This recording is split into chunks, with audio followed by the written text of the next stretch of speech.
Salut, bienvenue sur la chaîne de Monsieur Minsa. Avant de commencer, s'il vous plaît, laissez un j'aime et abonnez-vous. Surtout, activez la cloche de notification. On commence maintenant. Bonsoir à tous, j'espère que vous vous portez bien. Donc, désolé pour cette petite absence-là.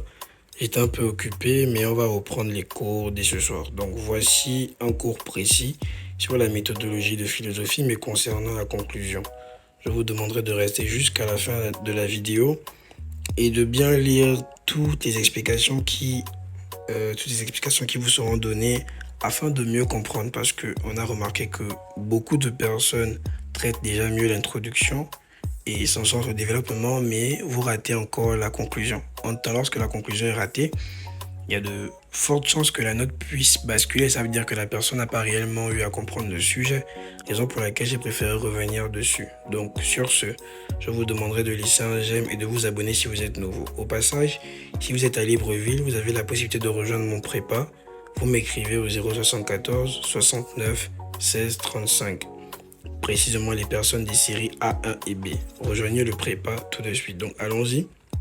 On dit: dans le cadre de la méthode philosophique, la conclusion revêt une importance cruciale car elle permet de synthétiser les différentes réflexions développées dans le devoir et d'exprimer clairement notre position sur la question posée. Donc, de base, on dit qu'on sera déjà amené à répondre à la question, donc en ressortant les éléments qui ont été développés, et à la fin, il nous faudra prendre une décision, donc dire réellement ce que nous on pense du sujet. On dit: le bilan consiste à récapituler les principaux arguments et contre-arguments présentés tout au long de l'analyse, en mettant en évidence les points forts et les limites de chaque perspective abordée. Autant pour moi. Donc, premièrement, je vais ressortir la thèse et l'argument le plus pertinent. Et après, je vais ressortir la nuance et l'argument le plus pertinent. Donc, c'est juste ce qu'il faut faire lorsque vous êtes dans le bilan.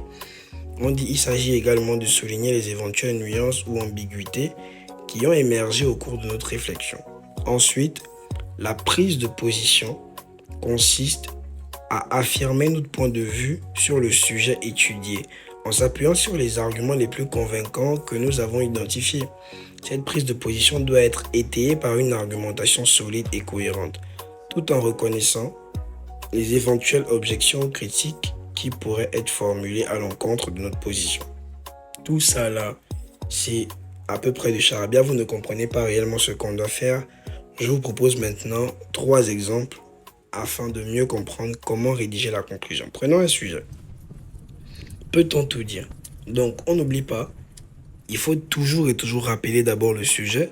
Après avoir rappelé le sujet, vous remettez maintenant la thèse suivie de l'argument le plus pertinent. Après, vous insérez la nuance, ou du moins l'antithèse, et vous ressortez l'argument le plus pertinent. Une fois que c'est fait, vous prenez position par rapport au sujet. Donc, lisons ensemble, on regarde le sujet, peut-on tout dire? Et la conclusion donnera, par exemple, en somme, il était question de déterminer si l'on peut tout dire. L'analyse qui a été faite a permis de démontrer dans un premier temps que la liberté d'expression est un pilier essentiel de toute société démocratique dans la mesure où elle favorise la circulation des idées et la confrontation des opinions. Donc à ce moment, on se rend compte que on peut tout dire et on est obligé de nuancer. Donc on continue de lire. Cependant, dans un second temps, il a été souligné que cette liberté doit être encadrée afin de prévenir les discours de haine et les atteintes à la dignité humaine. J'ai nuancé en ressortant les arguments qui montraient que la thèse avait des limites. Et une fois que c'est fait, j'ai donné le pour, j'ai donné le contre. Moi, je dois prendre ma position par rapport au sujet. On continue de lire. En ce qui nous concerne, il est important de retenir que tout en défendant le principe de la liberté d'expression, il est nécessaire de trouver un équilibre entre cette liberté et le respect des droits et la dignité de chacun. Donc j'accepte, on peut tout dire, mais je dois faire attention à ce que je dis. Mais la réponse prioritaire, c'est qu'on peut tout dire. Deuxième type de conclusion, toujours pour mieux comprendre. Le sujet, c'est: l'homme est-il un animal sociable? On reprend la même formule, on lit ensemble. En somme, il était question de déterminer si l'homme est un animal sociable. L'analyse qui a été faite a permis de démontrer dans un premier temps que l'homme est effectivement un être social. comme le soulignent de nombreux philosophes depuis l'Antiquité, dans la mesure où il a besoin de vivre en société pour s'épanouir pleinement et développer ses capacités. Cependant, dans un second temps, il a été mis en avant que cette sociabilité peut parfois être mise à mal par des comportements égoïstes ou des conflits interpersonnels. En ce qui nous concerne, il est important de retenir que malgré les difficultés rencontrées, la dimension sociale de l'homme reste fondamentale et constitue la base de notre existence en société. Donc, c'est-à-dire que oui, on accepte, l'homme est un animal sociable. C'est un animal, mais de la société. On a besoin de l'homme en société. Toujours le même principe. Allons-y, on prend une dernière conclusion.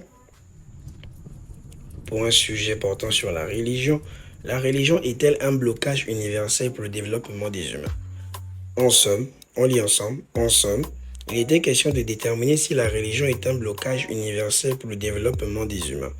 L'analyse qui a été faite a permis de démontrer dans un premier temps que la religion a souvent joué un rôle positif dans l'histoire de l'humanité en apportant un cadre moral et spirituel à de nombreuses civilisations. Cependant, dans un second temps, il a été souligné que certaines interprétations dogmatiques peuvent parfois entraver le progrès et la liberté individuelle.